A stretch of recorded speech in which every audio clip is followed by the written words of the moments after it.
সোমবারে সব কিছু কেনাকাটি থাকে, রান্না করতে এত অসুবিধা হয় না। মাছের ঝালটা বসিয়েছি, এখনও একটা তরকারি সবজি কাটা হয়নি, কাটবো বলে রেডি করেছি, করতে পারবো কি জানি না। দেখো এই যে মোচাটা বের করেছি, দাদা দেশ থেকে যেই জিনিস নিয়ে এসেছে, আম নিয়ে এসছে, গাছের দেশি গাছের আম, এটা কী বলতো রাঙালু।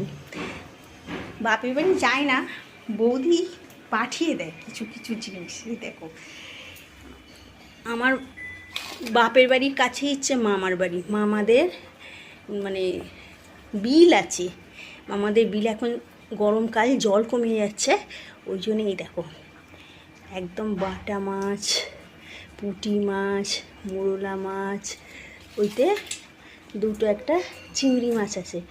দাদাকে বলেছিলাম একটু বেশি করে চিংড়ি মাছ নিয়ে আসবি, তো সামনেই তো জামাই ষষ্ঠী আসছে। দাদা বললো নেই রে, বিলের মাছ তো বিক্রি হয়ে যাবে, বললো নেই, এই কটা পড়েছে আমি তোর জন্য নিয়ে এসেছি। আর একটা কি নিয়ে এসেছি দেখো দেখো দেখো, ও বাপরে, এই দেখো, এই যে এটা কি মাছ, শোল মাছ। যখন বিয়ের নতুন বউ আসি এরকম শোল মাছ ধরতে দিয়েছিল, আমি চেপে ধরেছিলাম একদম।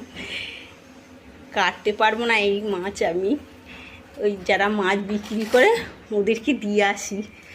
আর এই দেখো কাঁঠাল তো আমার গাছে আছে, তবুও বাপের বাড়িতে হয়, ওদের কাঁঠালটা এই সময় পেকে যায়, আমারটা শ্রাবণ মাসে আমাদের কাঁঠাল পাকে, ওই জন্যে ওদের যখন পাকে আমাকে দেয়, আবার আমার যখন পাকে ওদেরকে পাঠাই।